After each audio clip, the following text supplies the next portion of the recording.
Y en un momento dado me coge ese hombre. Bueno, te calmas y me zarandea así. ¡Pum! Me tira a la cama. ¿Y si te dijera que tienes el poder de cambiar esa historia? Recuerda que puedes reescribir el guión en cualquier momento. Tú tienes la oportunidad de cambiar la narrativa y decidir qué palabras llenarán las páginas de tu vida. Piensa en la posibilidad de construir una nueva historia. Yo soy Natalia Nao y bienvenidos a Construyendo tu Mejor Historia. Bienvenidos una vez más a un nuevo episodio con nuevos invitados y nuevas historias. Hoy tengo una invitada ciberactivista o activista, ahorita le vamos a preguntar realmente el significado de esa palabra, de los derechos de los niños y los derechos de las mujeres. Y ella es Fernanda Restrepo. Fernanda, bienvenida. Ay, muchas gracias por invitarme. ¿Cómo estás? ¿Cómo te sientes? Bien, bien. Yo siempre he dicho no importa lo que pasemos, cada persona tiene su manera de vivir experiencias de peligro. La mía es la lucha, la mía es el activismo. Entonces, lista para la guerra. Antes de empezar con esta entrevista, sí quisiera que nos dijeras cuál es la diferencia entre activista y ciberactivista. Los ciberactivistas somos personas que utilizamos las redes sociales, los medios de comunicación, las tecnologías de la información y de la comunicación para hablar sobre temas relacionados con la protección de los derechos humanos. Entonces hacemos presión a los gobiernos, hacemos presión cuando hay casos fuertes y nosotros lo estamos viendo hoy en día. Hoy en día prácticamente las redes sociales para muchas víctimas se convierten en la única manera de encontrar justicia. Hemos encontrado niños, hemos podido ayudar a la policía o a los entes investigativos a encontrar criminales, hemos podido ejercer, por ejemplo, ahorita cuando se acaba de firmar la ley contra matrimonio infantil.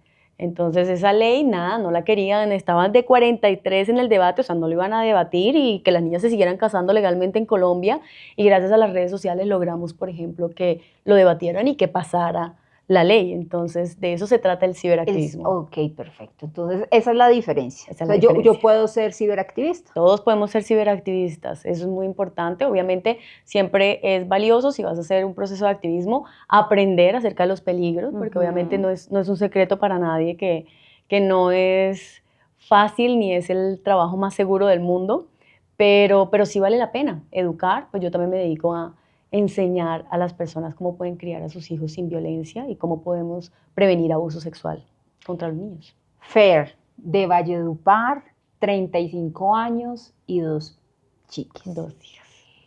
Vamos a ir un poquito a esos inicios de Fernanda, porque es interesante todo lo que nos vas a contar, lo que tú haces con el ciberactivismo, lo que haces defendiendo los derechos de los niños, de las mujeres, y la realidad que tú ahorita estás viviendo.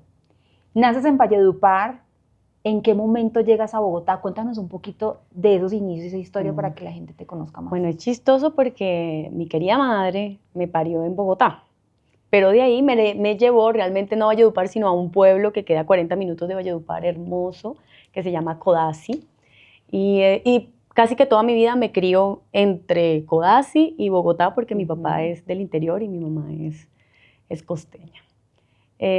Bueno, ya cuando me graduó del colegio, me graduó muy joven y ahí entro a estudiar medicina, pero como muchas personas en este país, mi papá se quiebra cuando yo ya iba muy adelantada en la carrera y de ahí me muevo a negocios internacionales.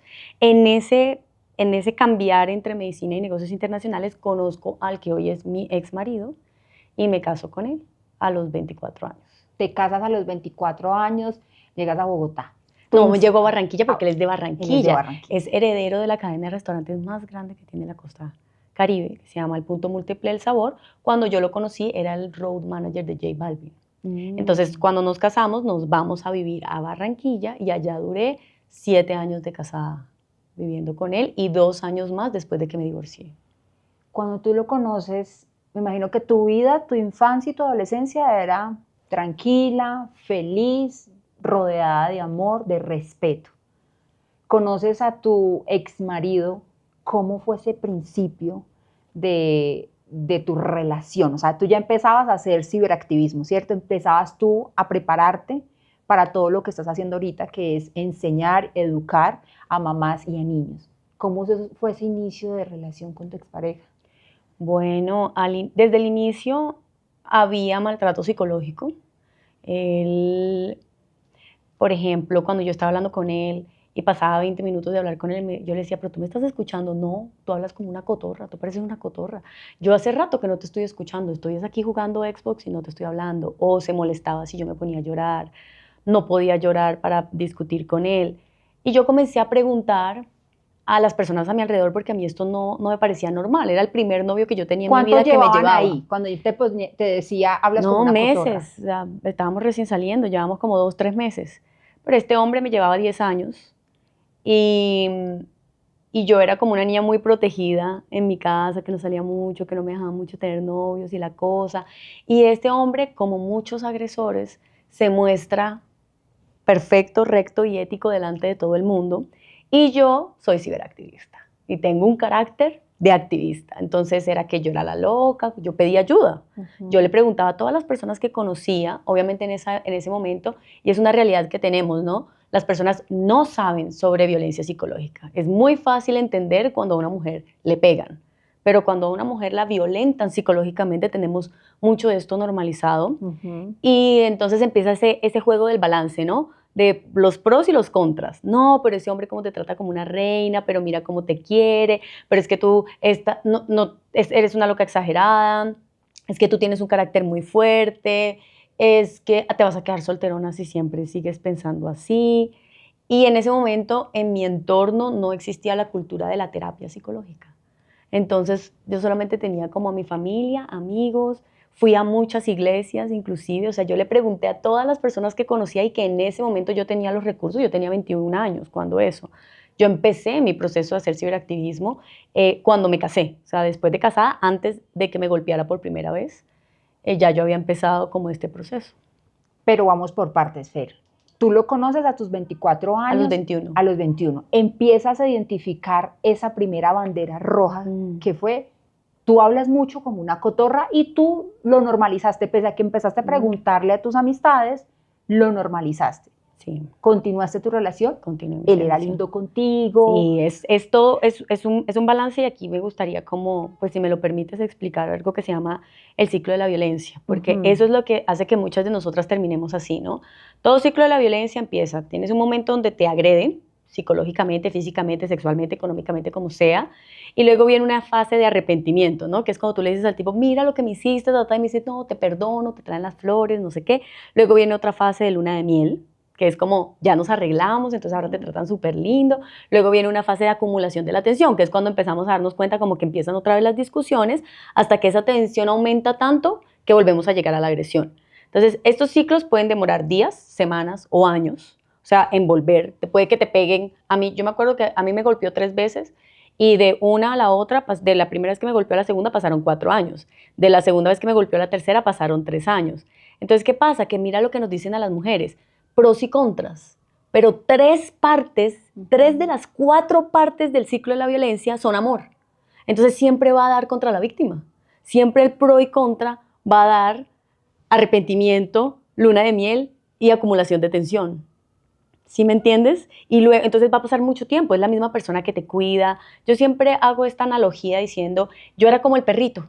Sí, tú coges al perrito, lo consientes, lo pechichas, no sabes dónde ponerlo, le compras ropa, si se te enferma lo llevas al veterinario, tú haces todo para cuidar a ese perro, pero cuidado y el perro te gruñe.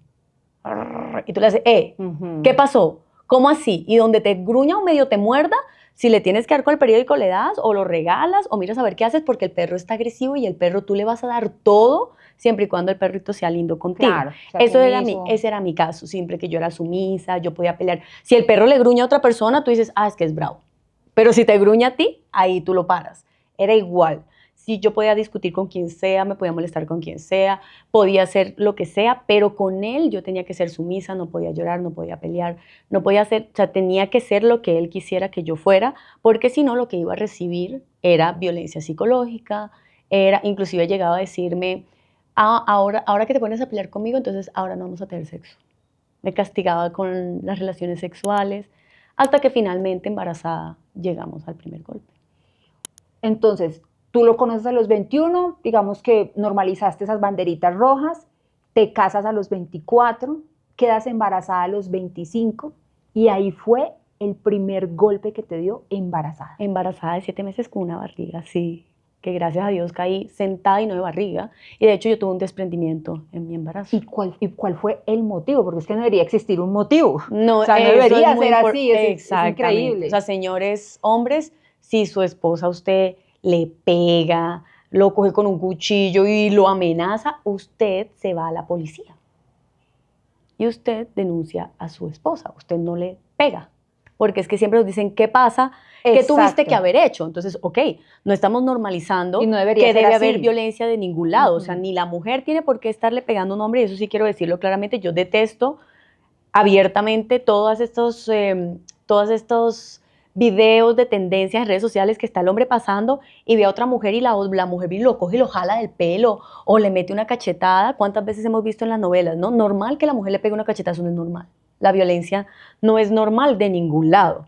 Pero saber que no es normal no quiere decir que si alguien me pega yo le voy a devolver el golpe, mucho menos sabiendo que yo soy más grande. Yo no le pegué nunca, pero sí quería hacer esa claridad. Claro, Fer, porque mira nomás, o sea, uno inconscientemente dice, ¿y cuál fue el motivo? No debería existir ni un motivo, ni una razón, Exacto. ni es que ella se lo buscó. No, sencillamente, si alguien te va a agredir, pues parte, o sea, vete, aléjate, pero siempre hay como de una acción hay una reacción y ahí lo justifican absolutamente todo. Exactamente. Entonces, bueno, esa era una discusión. Nosotros, él sabía, obviamente, todo de mí como una pareja. Entonces, él sabía como todos los miedos que yo tenía. Yo cuando estaba, por ejemplo, él sabía que cuando yo tuve 12 años, fui víctima de una inundación, estaba en el Tolima, y a partir de esa experiencia para mí era muy difícil dormir sola, ya lo superé, ya hice terapia después, pero en ese momento no había hecho terapia y no lo había superado, y para mí era muy duro dormir sola, entonces él me castigaba con eso. O sea, si yo discutía con él se iba, se encerraba y me dejaba sola en una casa, en un apartamento donde vivíamos de 300 metros, y eso para mí me daba estrés postraumático, y él lo sabía. Y son cosas que saben de ti y las utilizan para lastimarte. Entonces estábamos discutiendo, cuento eso porque estábamos discutiendo ese día, y yo decía, bueno, yo con esta barriga, como estoy embarazada, pues estábamos discutiendo, pero yo me paré en la puerta y dije, no, hoy no me vas a dejar sola. O sea, ¿cómo así? Vamos a hablar las cosas. Estamos hablando de una discusión normal entre una pareja. Una discusión. Ajá. Nadie se estaba gritando con nadie, una discusión. Pero entonces él ya iba a hacer lo mismo, cerrar y dejarme sola. Entonces yo me paré en la puerta con mi barriga y dije, no, hoy no va a ser.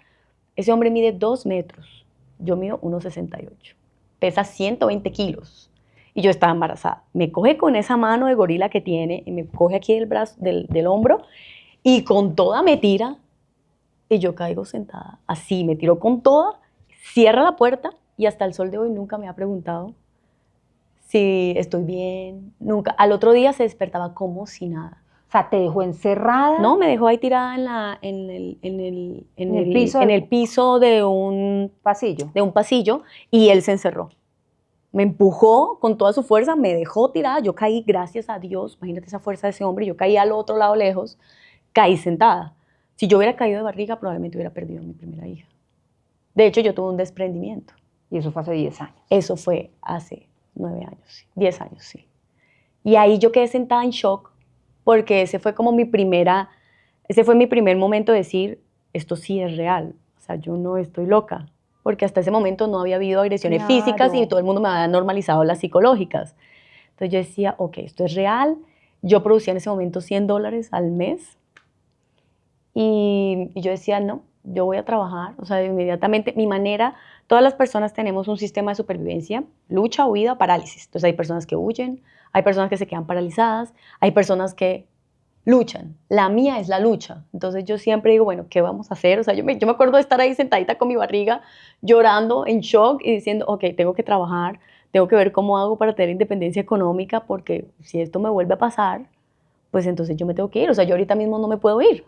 O sea, te golpea y tú decides luchar por tu relación. No, yo decido luchar por tener independencia económica, porque entiendo que cómo hago yo con este hombre que tiene todo este montón de plata, yo con una barriga que me va a volver para mi casa. Él, Fe. Sí, estando con él. No puedo irme para mi casa porque tengo una barriga, fue lo que pensé en ese momento. No me voy a devolver para mi casa, voy a trabajar, voy a salir a ser independiente económicamente, mientras tanto me toca quedarme aquí porque ¿para dónde voy a coger? Va y me quita el bebé. O sea, lo que piensa una mamá, y ahí es donde esto empieza a complicarse, porque la violencia contra la mujer es una cosa, pero es que nosotras como mamás, y por eso es que estamos luchando en casos de violencia vicaria, que lo vamos a hablar ahorita más adelante, que es cuando usan a los hijos para lastimar a la mujer, que es madre. Cuando tú tienes hijos ya tu mundo cambia, ya es como, yo no me puedo ir. ¿Qué tal que este hombre con toda esta plata? Lo primero que pensamos todas las mamás, y nos podrán decir es, no me van a quitar a mi bebé. ¿Qué necesito para que no me quiten a mi bebé? Plata. Tú duras 3 años luchando por esa independencia 4. económica, estando con él. Estando ¿Tu con él. relación con él era normal? O sea, tú continuabas, o sea, ¿lo tratabas normal? Yo aprendí a sobrevivir, entonces yo aprendí a no confrontarlo, a no discutir con O él. sea, tú lo tratabas con pinzas para evitar una confrontación, sí, una discusión. sí. Sin darme cuenta, yo estaba teniendo ya secuelas psicológicas negativas de la violencia que estaba viviendo, porque a todas nos dicen qué duro que nos golpeen, pero yo creo que todas las víctimas de violencia intrafamiliar pueden estar de acuerdo conmigo en que es mejor que te golpeen a que te violenten psicológicamente. O sea, el daño psicológico Sí. es Irreparable. es irreparable. Es irreparable. Y bueno, yo empiezo realmente a tomar terapia 2 años y medio después. O sea, yo me dedico entonces a estudiar. Yo con mi bebé pegada a la teta, porque yo amamanté a mis hijas durante 5 años. Yo soy promotora en lactancia materna. Y estudié o sea, para ser promotora en lactancia materna mientras estaba con mis niñas 2 de la mañana. O sea, yo no paraba de trabajar en ningún momento. Y comienzo a hacer mi ciberactivismo y comienzo a hacer todo en protección de derechos de los niños. O sea, yo no hablaba de nada de violencia intrafamiliar. O sea, yo lo que hice fue como hacer una disociación. O sea, como que esto no está pasando y dedicarme como a trabajar y a tener ahí mi relación normal mientras hago mis cosas. Pero luego empecé a sentir lo que significa trabajar para proteger niños.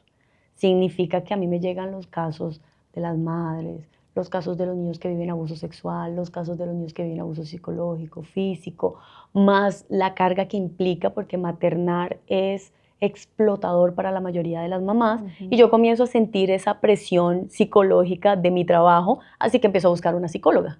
Pero la busqué para hacer mejor mi trabajo y para ser mejor mamá yo. O sea, ni siquiera la busqué es que estoy siendo víctima de violencia. O sea, era como que mi mente yo me había entrado en algo que se llama indefensión aprendida.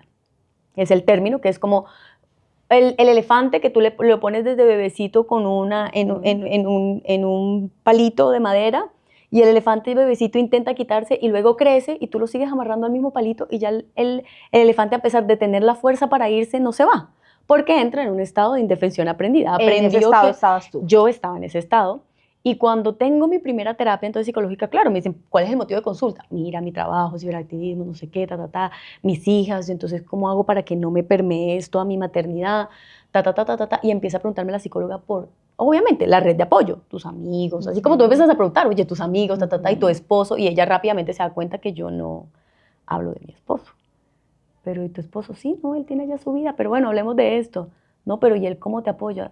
¿Y qué pasa cuando discuten? Y empieza la psicóloga rápidamente, claro, mi psicóloga es especialista en género y violencias de género, entonces ella está muy entrenada y comienza, y cuando no, ella me dice, no, tú estás viviendo una violencia psicológica fuerte, tú eres víctima de violencia psicológica. Y empezaste a entender más cosas. Claro, entonces ella me empieza a enseñar cómo poner límites, o sea, ella ya empieza a ayudarme gracias a esa terapia, entonces yo supero, por ejemplo, todos los problemas de la inundación y de todo eso, ya hoy día puedo dormir sola tranquilamente, claro, y no me da miedo nada. Son traumas que de verdad afectan en tu proceso de crecimiento y ya en tu adultez. Exacto, y ella comienza a educarme, entonces yo empiezo a leer libros, comienzo a aprender más sobre lo que significa la violencia psicológica, y claro, comenzamos ya a empezamos a identificar, entonces ella comienza a enseñarme a partir de todo lo que comienzo a vivir con él, entonces ya yo tenía alguien con quien hablar, porque es que cuando yo le hablaba a la gente era como, todo se resumía a, ¿pero te ha pegado?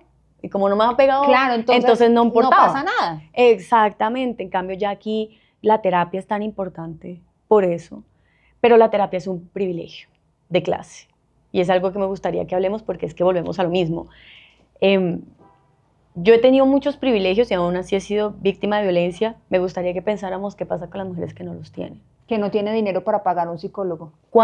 No, y los psicólogos de las EPS, en lo que yo sé, en las encuestas que yo he hecho, y yo tengo 750,000 personas en Instagram, 800,000 en TikTok, Y yo pregunto y las personas a la vez no trabajan con enfoque de género, no trabajan con enfoque en trauma. ¿Usted está segura? O sea, la violencia que nosotros recibimos de parte de profesionales de la salud, la violencia que las mujeres reciben de parte de las instituciones del Estado, de parte de todo el mundo, es enorme. Entonces, yo tuve el privilegio de clase que me lo gané, porque si yo hubiese necesitado psicóloga recién embarazada, no hubiera podido, porque no tenía plata. Mi psicóloga me la pagué yo, con mi trabajo. Fer, te quiero hacer una pregunta con mucho respeto, porque de pronto las personas que nos están viendo también se lo pueden preguntar. Tú tienes 2 chiquitas. Viendo tú este antecedente que ya te pegó, que existía ya ese maltrato psicológico, patrimonial, porque me imagino, ¿qué te vas a ir si no tienes plata? Porque no, yo nunca le decía que me iba a ir. No, pero es ese maltrato psicológico que llega también después del patrimonial. Exacto. Como que, ¿por qué te vas a ir si tú no tienes dinero? Que eso sucede, que me imagino que eso sucedió después.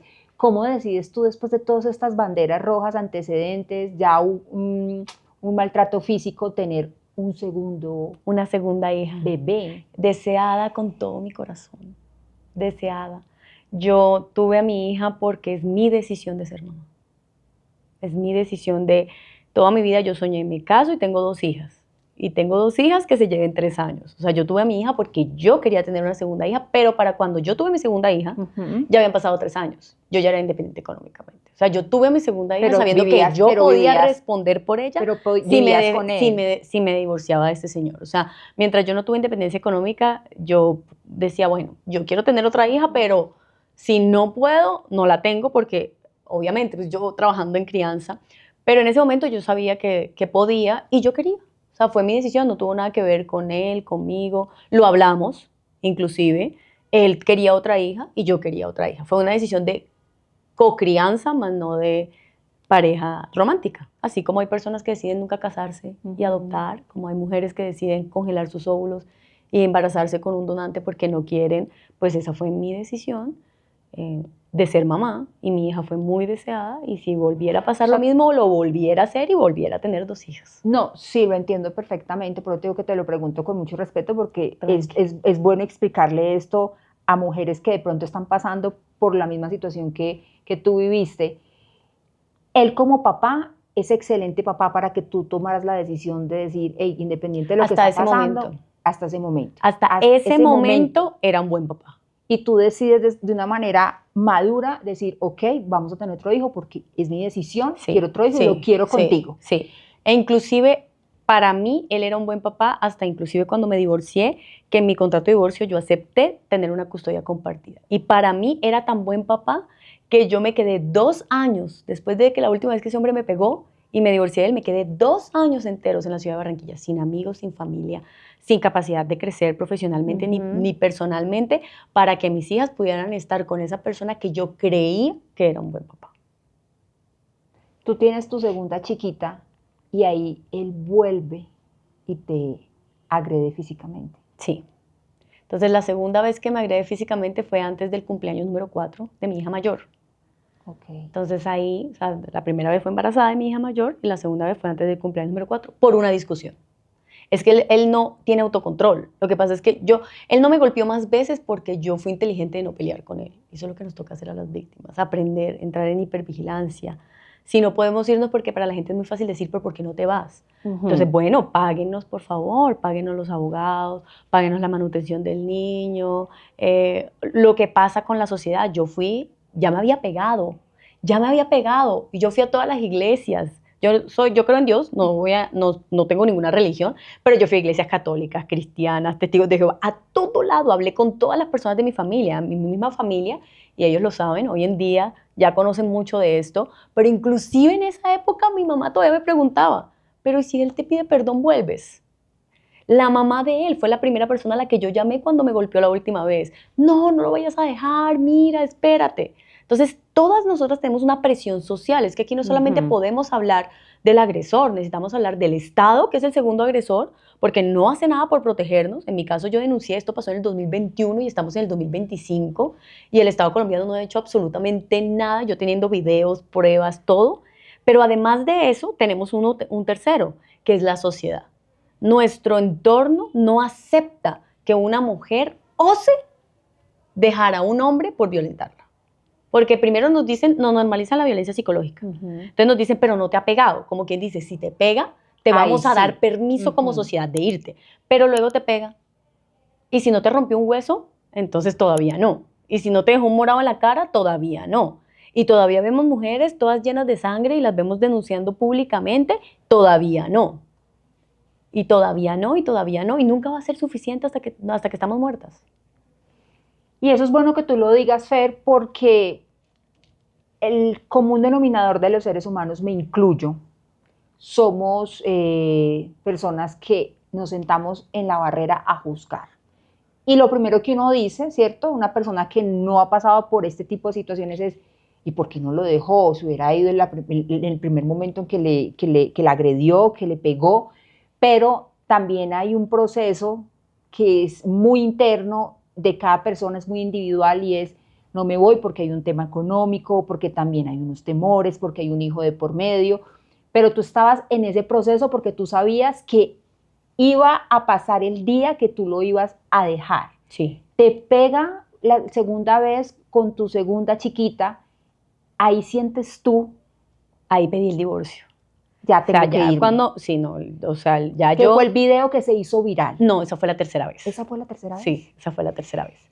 Entonces, la segunda vez era una discusión, claro, ese fue el día que yo dije, no, hoy sí voy a discutir porque es el cumpleaños de la niña, el tipo me deja a mí con todo el cumpleaños, yo haciendo todo el cumpleaños, y lo único que él tenía que hacer siendo director de mercadeo de su empresa, teniendo su fotógrafo personal, era decirle al fotógrafo que fuera a tomar una foto del cumpleaños de mis hijas. Ya lo hiciste 10:30 de la noche. No. Y yo, oye, pero, o sea, estoy haciendo yo todo. Una discusión normal.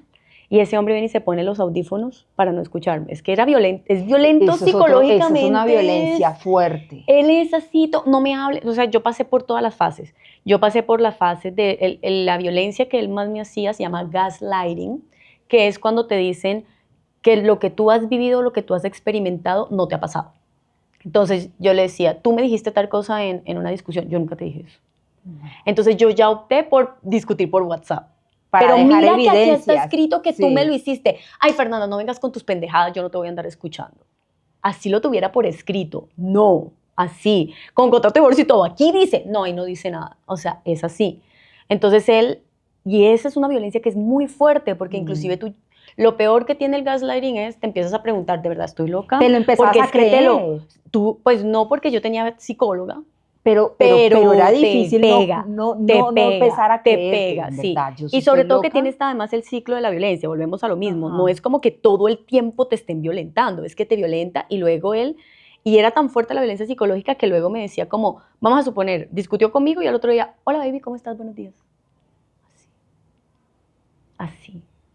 Besito y nada. O sea, y si yo estaba discutiendo con él, entonces yo ya aprendí. Entonces, si yo estaba discutiendo con él y pasaba alguna cosa, y luego yo venía y le decía, ¿vemos una película? Sí, baby, ven, veamos una película. Como si nada hubiera pasado. Y si yo decía, bueno, vamos a hablar de la discusión que tuvimos ayer. Como que yo decía, bueno, yo pasé por todas las etapas. Yo empecé a aprender herramientas de comunicación. Decía yo, ¿será que lo que la gente dice será verdad? ¿Será que es que yo soy muy fuerte? ¿Que no será que yo tengo un comunicas de manera asertiva? Que no estoy, aprendí la cantidad de comunicación asertiva que le enseño a todas las mujeres de crianza. Eso sí, no solamente lo aprendí aquí, sino que de verdad yo me puse en la tarea, bueno, vamos a conocerlo, vamos a hablarle, esperemos a que nos calmemos y oye, quiero que hablemos de lo que pasó ayer. Ay, no.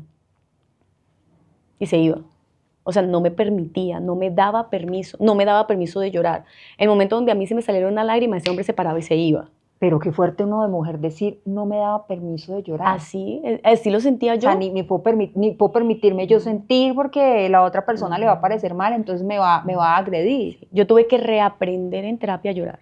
O sea, pasé mucho tiempo sin llorar, inclusive en lo que me pasaba cotidianamente. Y entonces, bueno, se pone los audífonos y yo digo, no, o sea, me voy al lado de él a ponerle cuando yo le voy a coger el audífono con esa mano gigante, eso era un vidrio, estaba en un comedor de un vidrio de 8 puestos con un vidrio así de grueso, pero imagínate ese hombre con esa mano, me tira la mano y yo apenas me roza esto y yo apenas que alcancé a hacer así y ¡pum! Le pegó al vidrio, ese vidrio apenas vibró así. Y yo ya en ese momento tenía terapia, o sea, ya no era el shock, ya me había golpeado una vez embarazada, ya no era el shock, ya yo no era, y él lo dice muy claramente, esa es otra cosa que hacen, se van a meter con tu psicólogo. Claro, porque es que fue la psicóloga la que te hizo terapia y ahora estás sano. Es como tú decir, esta mujer yo la tenía en una cama postrada todos los días con diarrea y vino el médico y me la sanó. Ahora ya no la tengo ahí postrada. Fue lo mismo. Entonces llega la psicóloga, le ayuda a sanar sus traumas, le ayuda a poner límites, me la empoderó y entonces no es culpa mía por agredirla, es culpa de la psicóloga por empoderarla. Es lo que él ha dicho. Y entonces, claro, en ese momento él me hace así, yo le digo, tú a mí no me puedes pegar, ¿a ti qué te pasa? Me coge y me tira contra un mueble, riéndose de mí. Y yo furiosa, yo a ti no me puedes estar pegando, cállate careverga. Y entonces me decía, cállate careverga, cállate estúpida, cállate tonta. Y me hacía así, me seguía empujando.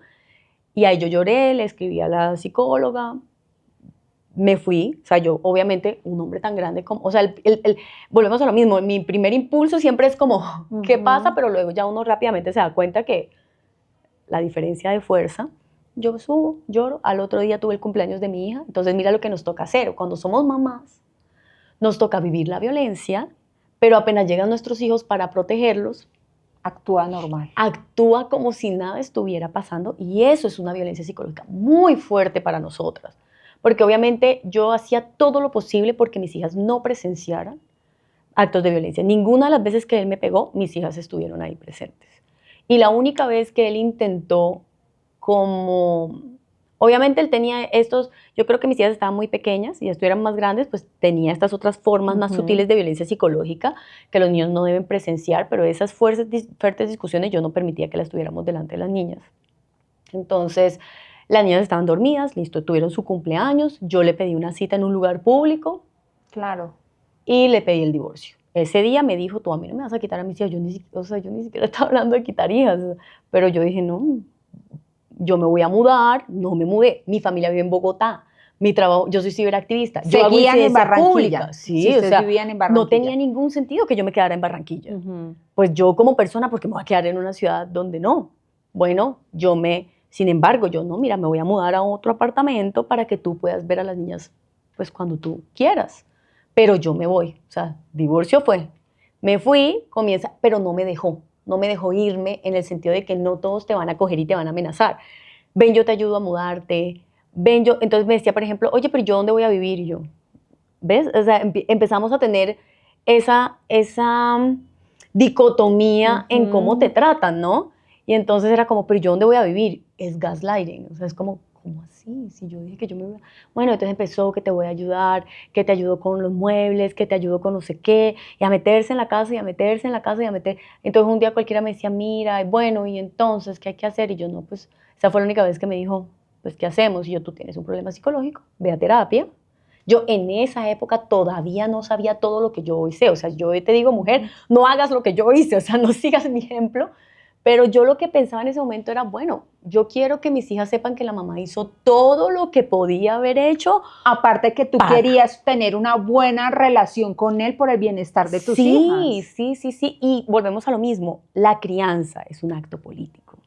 Cuando decimos cómo socializamos a los niños, porque es que no solamente estamos hablando de una decisión, estamos hablando de los sueños y del deber ser que te meten en el cerebro y en el alma desde que te crían. Y a las mujeres en Colombia nos crían para casarnos y tener hijos, y el divorcio es un fracaso, y ser mamá soltera es lo más difícil que te va a pasar en la vida.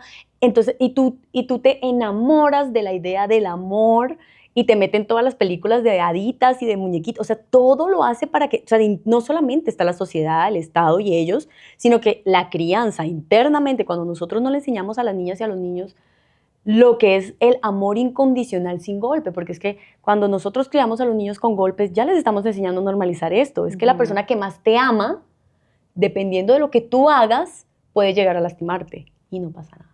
Fue tu culpa, porque a ti tu mamá te pegó porque tú te portaste mal. A ti tu papá te castigó porque tú te portaste mal. A ti tu mamá te gritó porque tú no hiciste caso. Y eso se traduce a todas las relaciones que finalmente tenemos y a lo que normalizamos. Por eso es tan importante una crianza con autoridad, sin permisividad, pero sin violencia. Entonces también yo tenía eso, como decir, bueno, intentar. Yo todavía como que con la esperanza de, porque claro, es que este hombre, volvemos a lo Y aparte mismo. te confundía, ¿no? Claro, porque es que este Con hombre ese comportamiento. este hombre es inteligente. Bueno, ahorita que lo ven en redes sociales, mi mamá siempre se ríe de mí de esto. Cuando yo lo conocí, ese hombre era bello. Que ahora lo vean y tengan sus percepciones porque pues se descuidó como todos los papás que se dejan engordar y se descuidan en lo que sea, pero elegante, inteligente, amable, querido. Claro, tú lo O sea, admirabas. sí, o sea, era mi mejor amigo. O sea, con toda la violencia que me hizo, porque es que estas cosas son hay que hablarlas. Yo extrañé a mi ex esposo como mi familia, era mi familia. Entonces yo decía, bueno, haz terapia psicológica y hacemos terapia de pareja.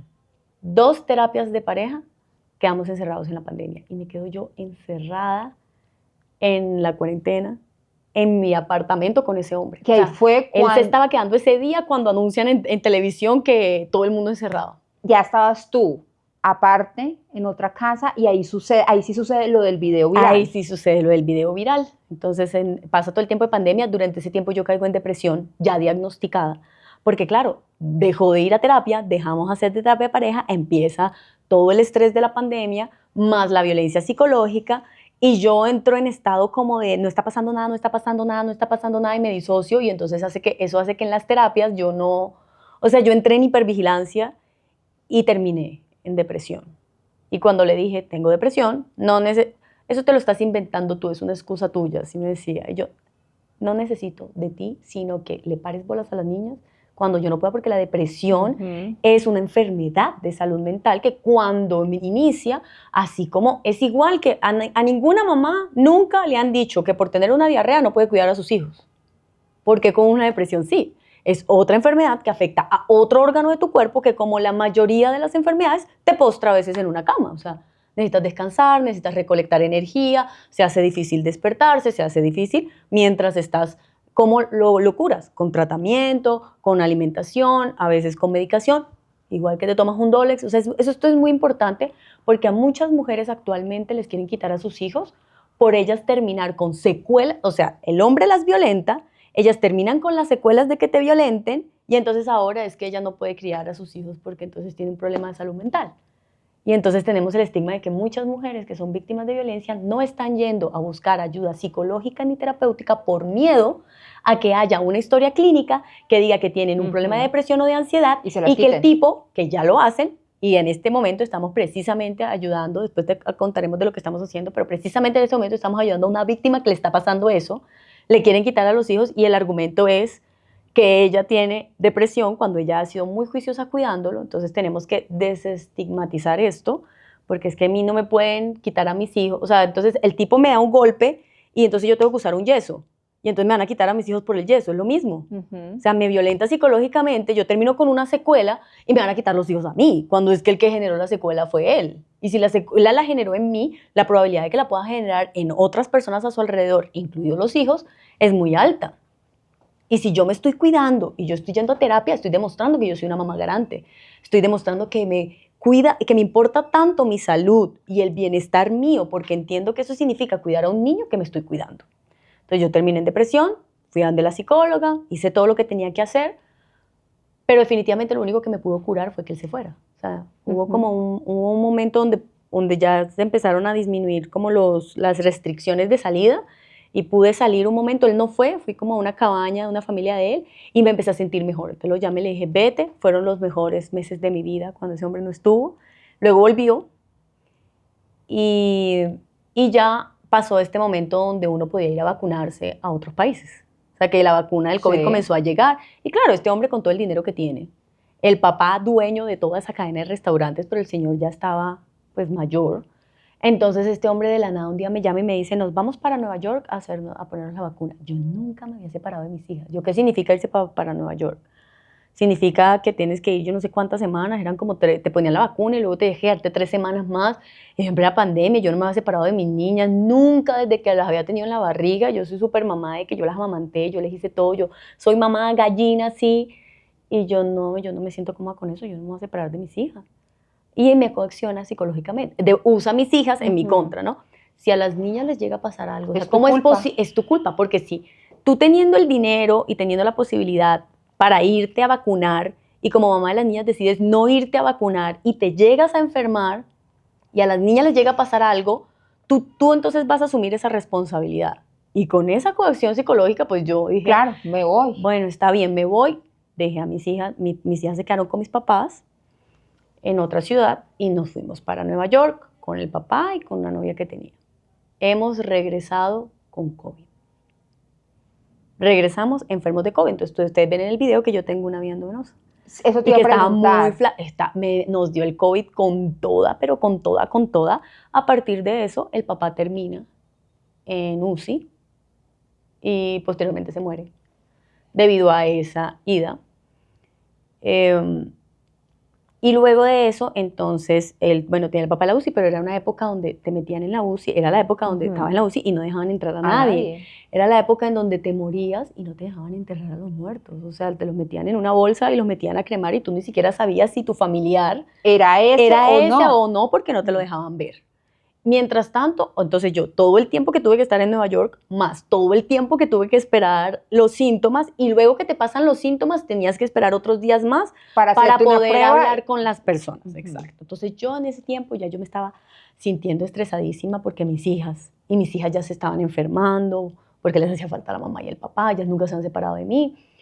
Llamo yo entonces el 11 de abril al pediatra de mis hijas de toda la vida, y le digo, mira, ya pasaron tantos días, no sé qué, tengo la nota de voz, esa está en el video de las redes sociales, que lo monté ya, y me dice, Fernanda, la probabilidad de que tú infectes a tus hijas es irrisoria, vete a ver a tus hijas. Y yo con esa emoción, 7 de la mañana, le muestro ese audio a ese hombre, mira lo que acaba de decir el pediatra, y me mira, gaslighting otra vez. Tú estás loca. ¿A ti cómo se te ocurre irte a infectar a las niñas? O sea, yo no podía creer lo que esto estaba pasando. O sea, le acabo de mostrar la nota de voz del pediatra diciéndome que puedo ir a ver a mis hijas y me mira y me dice, tú estás loca. ¿Cómo se te ocurre que vas a ir a infectar a mis hijas? Yo ya sabía, yo ya tenía mi independencia económica, yo ya tenía mi terapia, mira, y él ya lo sabía. Un familiar de él se iba a divorciar unos meses antes y él me dijo, tú te vas a divorciar de mí. O sea, él sabía que, y yo le dije, tú me vuelves a pegar y yo me voy.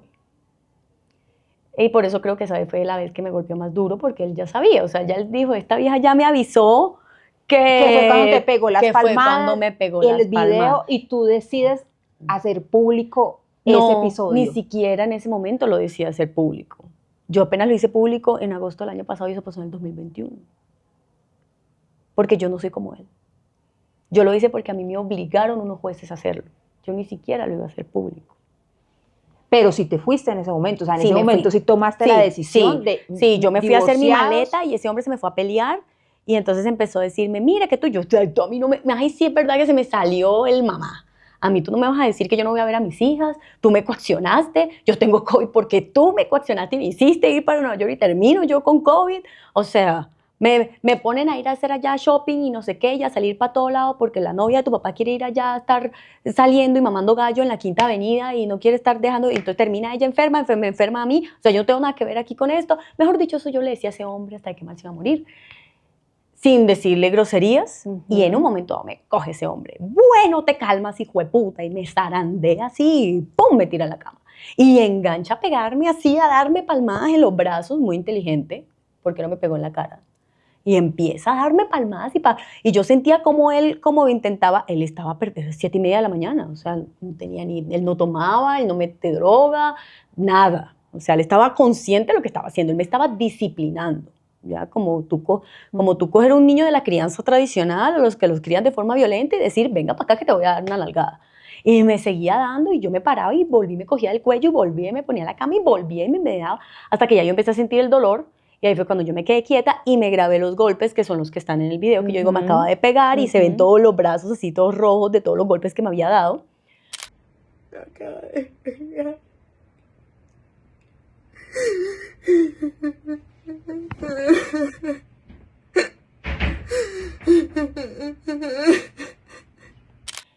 Y luego de eso, entonces, yo, después de que me pega, yo le dije, tú no me puedes pegar, y me dijo, vas a seguir.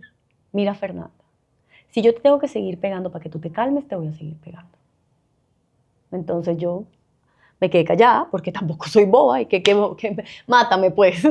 Entonces yo cogí mi maleta, ya no era la maleta para ir a ver a mis hijas, ya era la maleta para irme, y entonces ese es el video que ustedes ven, que yo salgo con la maleta, pero yo ya llevaba 4 años siendo activista, 4 años viendo injusticias contra los niños, 4 años viendo todo esto, y si hay algo que yo les digo es, tomen evidencia. Cuestión, nos separamos, punto, dale tira de verga. ¿A ti cómo se te ocurre vete si te quieres ir. zarandearme y golpearme? Porque estás hecha una loca. Yo no voy a seguir discutiendo. O sea, ¿te parece que existe justificación para que tú me hayas cogido y me hayas zarandeado y me hayas cogido a palmadas, Alex? Como si yo fuera una niña chiquita. Ey, me vale verga, Fernando. Haz lo que quieras. Si tú estás siendo víctima de violencia intrafamiliar, vivimos en un país donde el Estado no nos protege. Imagínate, si yo teniendo videos y no han hecho nada. Si yo teniendo videos y la fiscalía hasta el sol de hoy no ha hecho absolutamente nada por defenderme. En cualquier momento ese hombre me mata y yo me convertí en un número más. Imagínate si no tienes evidencia, imagínate si solamente es tu palabra. Entonces, si ese hombre te pega, habla con él por WhatsApp, grábalo cuando te diga cosas, saca toda la evidencia que tú puedas, porque aún con evidencia la tenemos dura, sin evidencia será peor. Así que es cuando yo lo grabo y él, parchado, uno lo ve sentado, como si nada, así era. O sea, eso que ustedes ven en el video es todo lo que yo te estoy relatando, es lo que yo venía viviendo por años. Una persona totalmente indolente. A mí no me vengas con las cosas de tus sentimientos, a mí tus sentimientos no me importan. No tengo cabeza para estar metiéndome con las vainas de tus sentimientos, ni de cómo te sientes, ni que te sientes mal, ni que te hacen falta tus hijas. Yo en este momento no estoy en ese problema. Mi prioridad es mi papá que estaba en la UCI, tú no eres mi prioridad, haz lo que quieras, que te vas a ir, te zarandeo porque estás hecha una loca. Entonces cuando discutíamos me decía, estúpida, y a mí no me digas estúpida, te digo estúpida porque te estás portando como una estúpida. Así era él, te zarandeo porque, ¿sí ves? Siempre en las discusiones era, te hago esto porque tú te lo mereces, o sea, porque tú estás hecha una loca. Y él está muy calmado, porque es que para defenderse después dice, es que ella me estaba... ¿Cuándo uno lo ve ahí a él coaccionado? O sea, porque dice, ¿no? Es que ella mira cómo me tenía acoquinado, pero uno lo ve a él tranquilo hablando, ¿acoquinado de qué? Él estaba en completo control de su situación, en completo entendimiento de yo tengo el poder, yo tengo el dinero, yo tengo la familia, yo tengo los contactos. ¿Y qué me dice?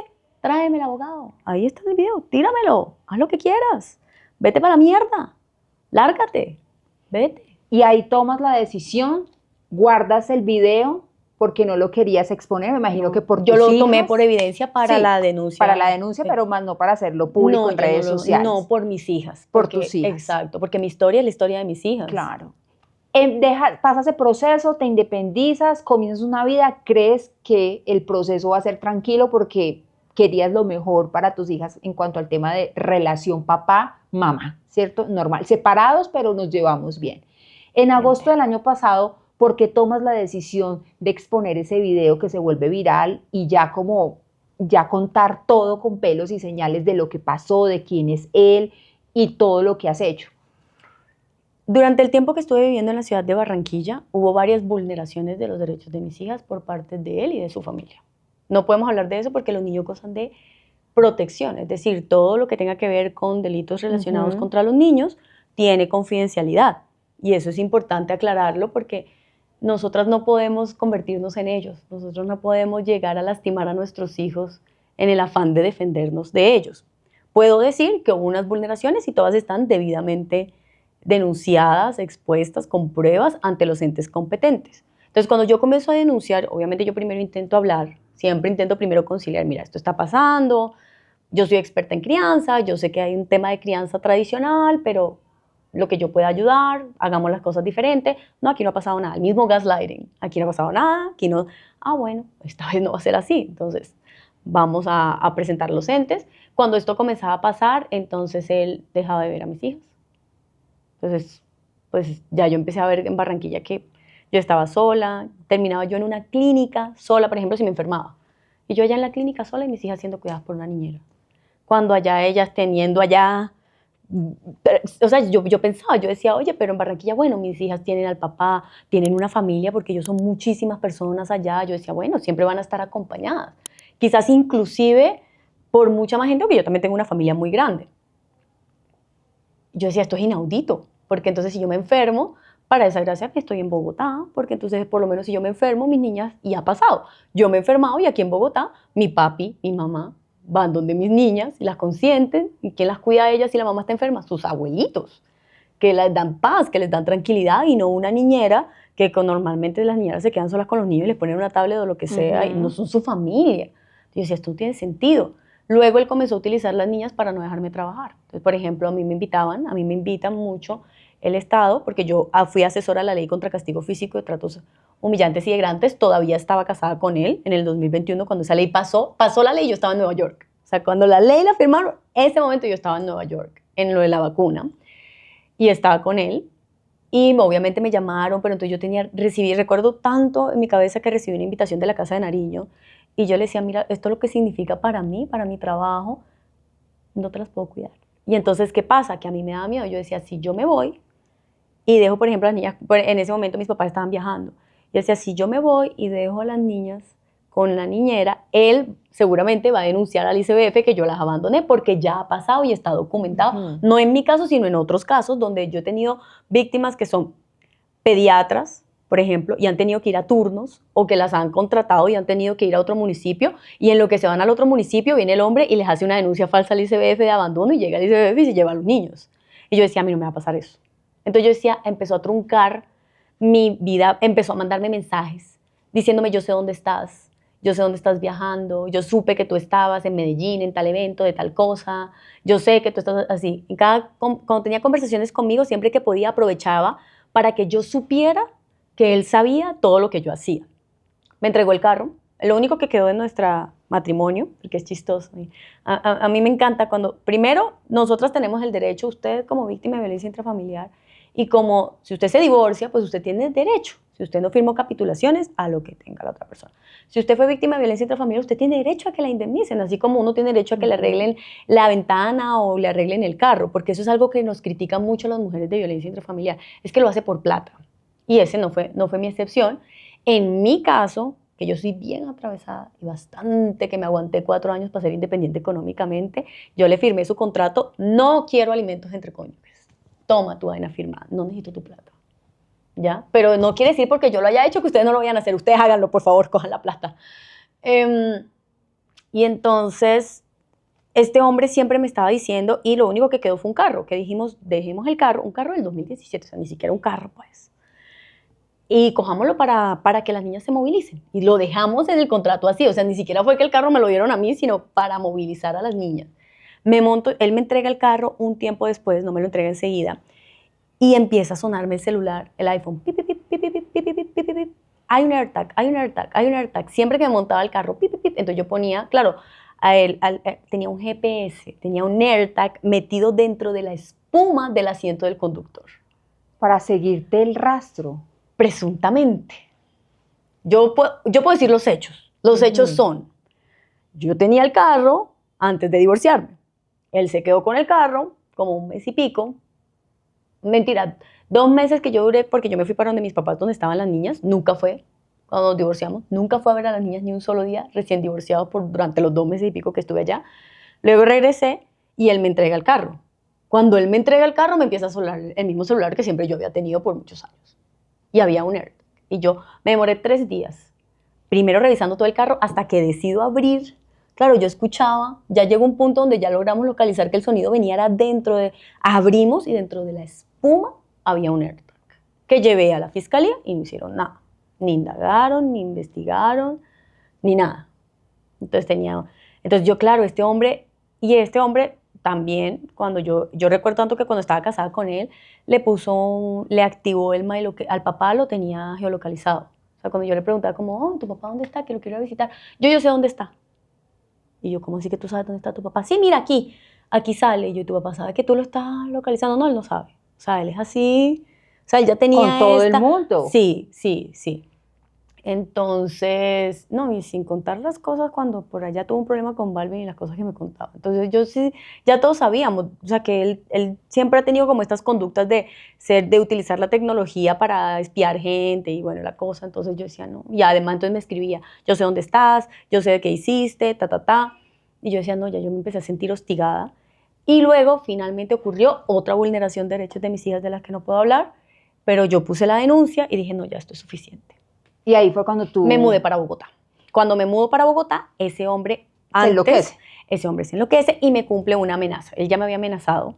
Cuando yo lo denuncié por violencia intrafamiliar, me amenazó con acosarme judicialmente. ¿Qué es el acoso judicial? Es el uso del sistema judicial a través de denuncias, tutelas, acciones judiciales con el objetivo de que la víctima se desgaste económicamente, psicológicamente, en todos los aspectos de su vida. Porque si yo tengo mucha plata, y esto es algo que, digamos, las violencias van cambiando dependiendo a las herramientas que tiene el agresor. Entonces nosotros vamos a ver que en estratos socioeconómicos más bajos, estos hombres entonces son los que llegan con un cuchillo o que se les plantan afuera en la casa, que las persiguen en una moto, todas estas cosas, y en la medida en que va aumentando el estrato socioeconómico, entonces vamos viendo más casos de custodia, uso de los abogados, corrupción, tráfico de influencias, en general. No estoy diciendo que todas esas me hayan ocurrido a mí, presuntamente la gran mayoría, y empieza este hombre y me dice, delante de uno de sus restaurantes, el más grande, me dice, ¿a ti cómo se te ocurre ponerme una denuncia por violencia intrafamiliar?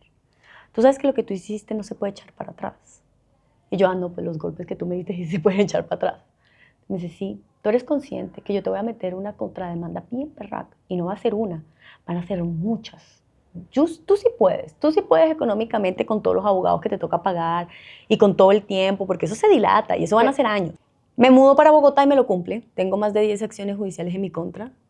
Entonces eso me ha metido tutelas, denuncias por lo que se le ocurre y lo que no se le ocurre. Obviamente ninguna ha llegado a ninguna parte porque no tienen fundamento. Muchas las ha perdido. Y finalmente, como esto no le funciona, en este proceso, este hombre le manda una carta a una empresa con la que yo tenía un contrato con el objetivo de quitarme ese contrato. Y gracias a eso, yo solicito a la comisaría de familia de Suba 1, que ha cometido presuntas bastantes irregularidades, y a otras víctimas, según lo que me han comentado.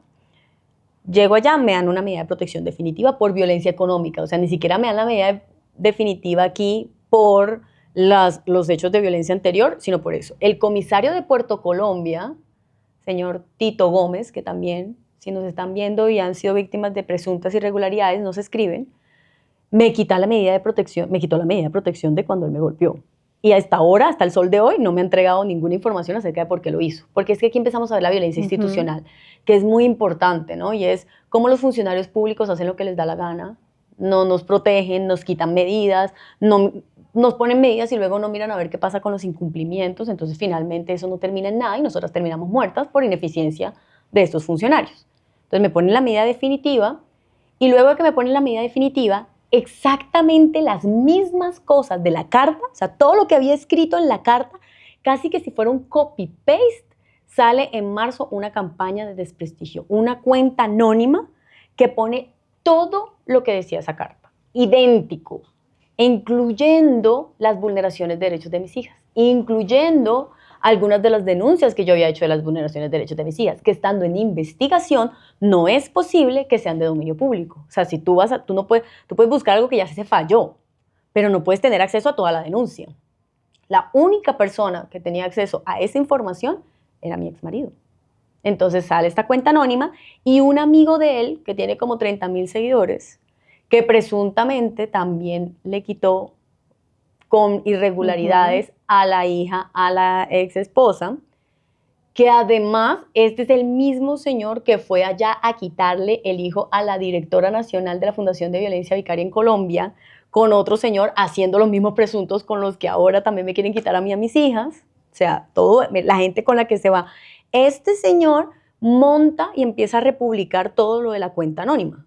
Entonces le da fuerza a la cuenta anónima y luego sale un periódico, otro medio de comunicación, que empezó también a contar todas estas cosas, metiéndose con mis formaciones académicas, que yo había a dañar tu buen nombre. A dañar mi buen... Entonces, claro, él como me tenía todas estas denuncias, entonces, claro, él me tiene denunciada por violencia intrafamiliar, me tiene denunciada por fraude procesal, me tiene denunciada por estafa, me tiene denunciada por amenaza, me tiene denunciada por cualquier cantidad de cosas sin pruebas. O sea, yo por eso digo acá, pero muéstrame las pruebas, papá, porque yo tengo los videos, porque yo tengo todas las pruebas de lo que me has hecho. ¿Dónde están las pruebas de lo que yo te he hecho? Si tienes tu cuenta anónima y tienes tu cosa y si quieres hablar tanto de mí, pues ¿por qué no muestras qué fue lo que yo te hice? Porque no lo tienes.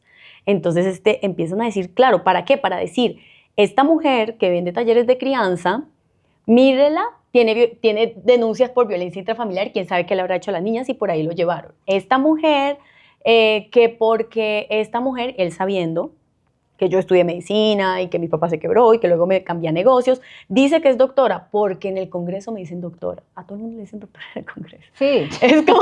es normal. Sí, porque yo no cogía una presentadora. Imagínate que, por ejemplo, si ves, tú hablas conmigo y me dices, de 24 años la conoces, y yo te digo, lo conocí de 21 años. O sea, hay un tema de que yo no puedo coger a una persona que me hace una entrevista y me dice, médica, no sé qué. Entonces yo digo, yo estudié, Claro. o sea, yo hago las aclaraciones, pero yo no me puedo sentar en una entrevista. Tú no eres responsable de lo que digan los demás. Yo no me puedo sentar en una entrevista y decir, venga, tenga en Sí. cuenta y tenga toda mi historia. Eso no son cosas ilógicas, pero igual ellos lo utilizaron y crearon toda una narrativa. Eso obviamente afectó mi capacidad económica.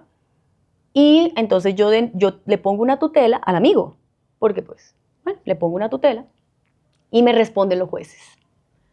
Como usted tiene más seguidores que él, primero, no, aquí no está pasando nada aún cuando están montando información de mis hijas, que reconoce a mis hijas, que no se puede montar información de un niño sin permiso de la mamá.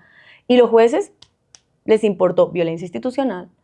Aquí no hay violencia de género, aquí no está pasando nada con sus hijas. Como usted tiene más seguidores, les expliqué, les dije, mira, para yo poderme defender de esto, yo tengo que contar todo. Porque mira que ahora tú lo entiendes, pero porque te conté todo. Claro, si no, no si lo yo comprendo. no, entonces si no, ¿cómo te voy a decir que aquí hay esto? Fernanda, pero es verdad, pero Fernanda, pero es mentira, pero Fernanda, tú sí lo dijiste. Yo para defenderme tengo que contar todo esto, mire todo lo que está pasando. O sea, esto no es, aquí está. Les pasé todas las pruebas a los jueces. Como usted tiene más seguidores que el amigo de su ex marido, usted defiéndase sola. Entonces, ¿qué me tocó hacer?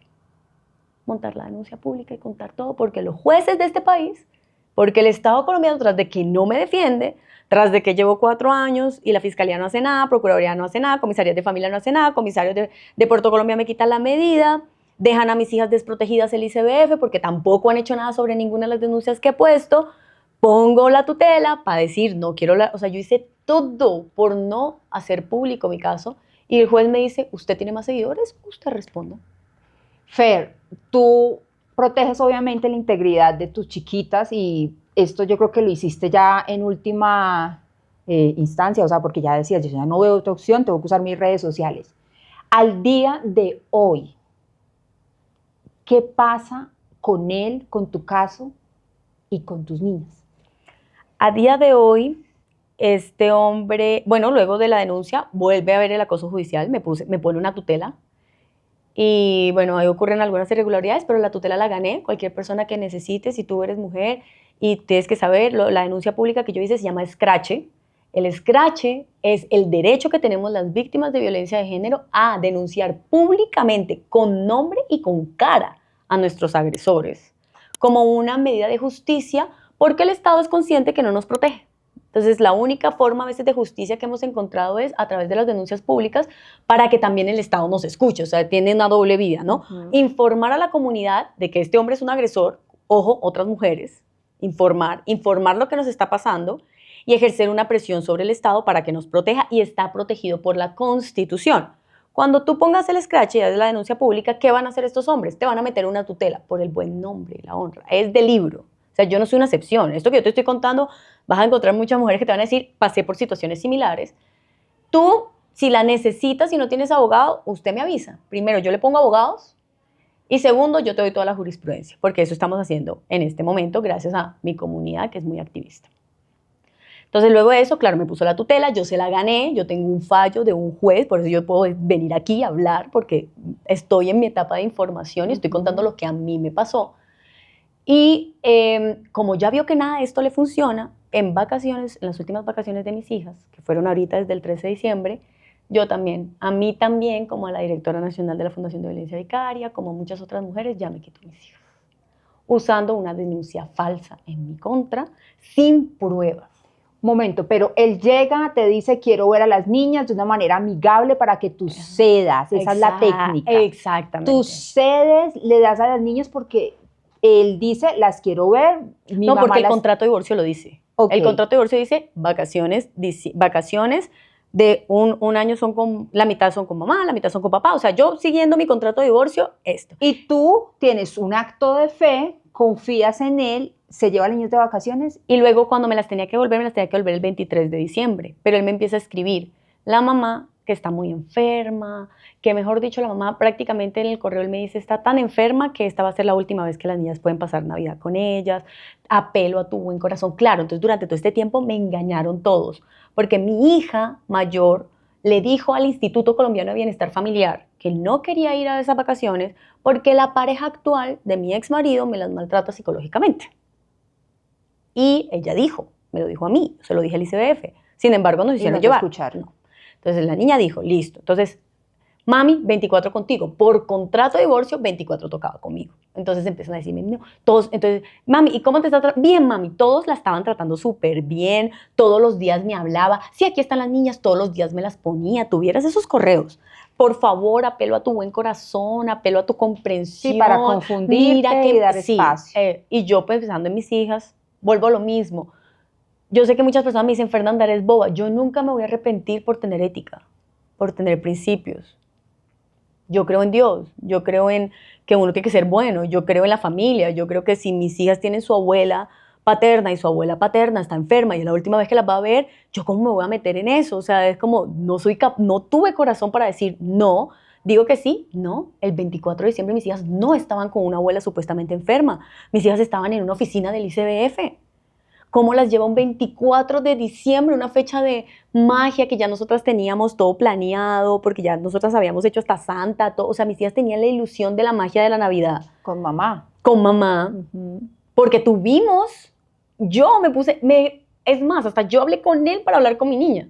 Mi amor, la abuelita está enferma, pero si tú no quieres, no, la trataron tan bien y todo, que mi niña, que también tiene un corazón súper bondadoso, entendió y dijo, sí, mami, está bien, yo me quedo, pero me voy para donde tiene, o sea, me las tenía que entregar el 26 de diciembre.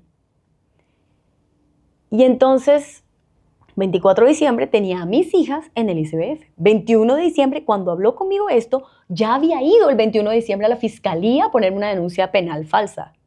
Sin pruebas. Es que aquí lo grave, sí, es un agresor. O sea, lleva 4 años agrediendo. O sea, el Estado ya tiene suficiente información para entender que esto es un agresor. O sea, ya esto no es un tema de este hombre tan malo. Este es un tema de que es el colmo que una fiscal que tiene suficiente, o sea, que teniendo los antecedentes, que teniendo la historia, que teniendo el contexto, el Estado acepte la denuncia. Es que aquí ya el problema lo tiene es el Estado, que él va, pues, presenta unas pruebas ilegales. Claro, además, te tienen desprotegida y a él lo cobijan, lo protegen y le avalan todo. Y enseguida, ¿no? Porque yo 4 años, pero este hombre, 21 de diciembre pone una denuncia en fiscalía, 24 de diciembre se va para el ICBF, el mismo 24 de diciembre le dan una orden y el 28 de diciembre me llega a mí un correo. No, es que sus hijas le vamos a dar la custodia provisional al papá. Porque usted tiene una denuncia y me ponen el delito y no me dicen cuáles son los hechos. O sea, todo esto que yo te estoy diciendo ahora, me tocó luchar muchísimo para saberlo. O sea, no me decían, este es el delito. Y yo, pero ¿dónde están los hechos? Pero, ¿cómo vas a separar? ¿Y cuál es el delito? No podemos decir. Ok. Por confidencialidad de los niños no se puede decir, pero sí puedo decir que no tienen pruebas. Sí puedo decir que yo ya le presenté al ICBF todas las pruebas de que yo soy garante de derechos, de que eso no pasó. Puedo decir que las pruebas son inadmisibles, las pruebas que él presentó son ilegales, o sea, que no se pueden admitir. Además de eso, puedo decir que el ICBF no encontró nada, no hay nada en los exámenes que le hicieron a mis hijas que digan que yo he hecho nada. Entonces separas a una mamá de unas niñas que siempre han estado con ellas, no tuvieron en cuenta mi contexto, no me tomaron declaratoria antes de eso para ver qué había pasado, no tuvieron en cuenta ninguno de los antecedentes de violencia intrafamiliar de este hombre. O sea, ¿cómo no tengo en cuenta que esto es un hombre que es violento? No tengo en cuenta que posiblemente esto es una sustracción ilegal de unas niñas, no tengo en cuenta que hay otro entorno familiar, no tuvieron en cuenta nada, fue completamente arbitrario, se están haciendo las acciones legales correspondientes. Pero ¿qué pasa? Que estamos jugando con los tiempos procesales. Y eso sí me gustaría hablar porque nos los estás haciendo y yo no soy la excepción. Yo soy la regla. Esto pasa a muchas mujeres, es aprovecharme del proceso, aprovecharme de... Entonces la señora del ICBF viene y dice, no, es que yo voy a esperar a ver qué dice la fiscal. Y la fiscal que dice, no, estamos en indagación. Entonces, y mi caso de violencia intrafamiliar lleva 4 años en indagación. Eso quiere decir que por 4 años o más, ellos pretenderán, pregunto yo, dejarme sin ver a mis hijas. No va a pasar. Fernanda, ¿temes en estos momentos por tu vida? Sí, claro.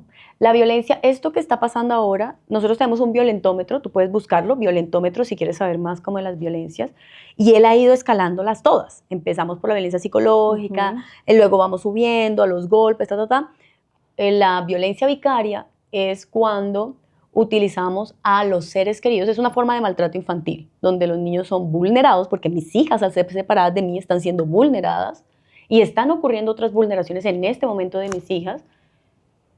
¿Y para qué? Para lastimar a la mamá. Lo que sí tenemos que saber, porque yo sé que muchos de ustedes van a decir, ay, pero hay mujeres que se lo hacen a los hombres. La violencia vicaria para que sea violencia vicaria, tiene que haber un antecedente de violencia de género. Es decir, si tú te separaste de tu marido porque ustedes ya no se querían, pero nunca hubo violencia. Y luego de que se separan, entonces empiezan a haber estas disputas de custodia, y se da cuenta uno que es que porque quiere fregar uno al otro, eso es violencia intrafamiliar y maltrato infantil. Okay. ¿Por qué? Porque no hubo antes una violencia de género, o sea, no es una escala. Es como cuando vamos por los delitos y dice, primero me robo un chicle y luego empiezo a hacer un robo más fuerte y finalmente termino matando gente por robar. Es lo mismo. Entonces acá tiene que haber, para que sea violencia vicaria, tiene que haber que primero hubo una violencia de género, porque es una evolución, es decir, como ya me salí de su control, como ya no puede conmigo, como me independicé económicamente, como me ha intentado meter todas las denuncias y ninguna le ha funcionado, como no ha podido seguirme lastimando, entonces ahora vamos a lastimar a las niñas, y lo único que es más grave que la violencia vicaria es el feminicidio. Entonces, por escala, lo que sigue es que me maten. Así que yo estoy haciendo lo público tanto como puedo, porque yo no quiero ser un número, pero si por lo menos soy un número, por lo menos algún daño hice. No, ni lo digas. No, el Estado no hace nada. No, la comisaría de familia, le he contado todo esto y me pusieron la audiencia de medida de incumplimiento hasta mayo. Y esto pasó en marzo del año pasado. La misma comisaría que me han dicho en mis redes sociales que han pasado varias irregularidades con varias personas. Entonces, ¿qué estoy haciendo yo con mi caso? Contarlo, obviamente para pedir ayuda, pero también para decirle a las mujeres, acá estoy, lo que yo les puedo ayudar, lo que yo pueda enseñarles. En este momento, en mi comunidad, tenemos más de 300 víctimas y tenemos más de 100 voluntarios, entre abogados, psicólogos. O sea, yo he ido en el mismo tiempo que voy haciendo las acciones legales, que ha sido bastante desgastante para mí. Al mismo tiempo ténganme un poquito de paciencia, que yo soy solo una, pero al mismo tiempo voy como armando los documentos legales para poder unir a las víctimas con abogados. Y esta es la pregunta que yo quiero dejar. Si yo, que sé de crianza, que he asesorado leyes en este país, que tengo 1.500.000 seguidores en redes sociales, que tengo más de 5 abogados, psicólogos, psiquiatras, o sea, mira, o sea, alguien me decía, Fernanda, esto es como si a Rauch se le quemara el arroz, o sea, ¿qué queda para el resto del mundo?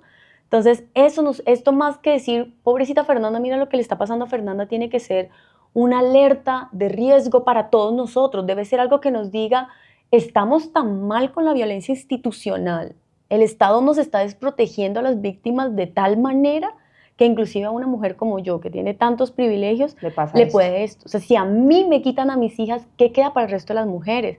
Para las mujeres que tienen horarios de oficina y no pueden ir, todas las veces que yo he tenido que ir a fiscalía y a comisaría, es que he tenido que ir a fiscalía, a comisaría, a procuraduría, tengo entre 300 y 400 páginas de pruebas, nada más de todas las diligencias legales que he tenido que hacer durante 4 años. Y eso que yo no he hecho ni la mitad de las que debería haber hecho porque también tengo que descansar. ¿A qué hora una mujer que tiene que pedir permiso, donde una mujer pide permiso más de 3 veces, la hacen echar? Y si tienen niños pequeños, y si además no le pagan cuota de alimentos, y si además tiene un trabajo informal, ¿y qué queda entonces? Y si la mujer es trabajadora sexual o modelo webcam, porque está la revictimización que nos hacen en redes sociales, y está el ciberactivismo también, las denuncias públicas, uno dice, qué chévere denunciar públicamente, no es chévere. Tener que hacer tu vida pública para rogar por unos minutos porque no me dejan hablar con mis hijas. Pasaron 15 días sin yo saber nada de mis hijas. Me interrumpen las comunicaciones con ellas. No las he visto desde el 13 de diciembre. Pero entonces si salgo haciendo ejercicio, le estoy enseñando a las mujeres cómo cuidarse, la ciencia que hay detrás de que no nos podemos dejar nos quieren ver destruidas. Entonces, si no nos ven destruidas, entonces, pero está bien. Pero mírala cómo se maquilla, pero mírala cómo se pone ropa linda, no que está muy mal por la hija, porque eso es lo que le sirve a la sociedad. Entonces, si tú eres víctima y no quieres hacer eso, en lo que yo pueda ayudar, con quien yo pueda contactar, nada más te pido que me tengas un poquito de paciencia porque son muchos los correos y apenas estamos como formando esta red. Mi comunidad es muy activista, obviamente, porque es lo que yo siempre he hecho, entonces ya están todos, saben para dónde vamos y hay muchas personas que han estado dispuestas, ya estamos pudiendo conectar víctimas con representaciones legales, porque hay casos muchísimo peores al mío. Y obviamente agradecerte a ti y agradecerte a todas las personas que nos quieren ayudar a visibilizar todas estas problemáticas. No, gracias a ti, Fer, por contarnos tu historia. Deseo de corazón, de verdad, que esto se solucione, que no seas un número más, que en un par de meses la historia sea diferente y que puedas recuperar nuevamente estar con tus hijas, no solo por tu bien, sino también por el bien de ellas. Muchas gracias por estar aquí en Construyendo tu Mejor Historia. Gracias. Yo soy Natalia Henao y esto es Construyendo tu Mejor Historia.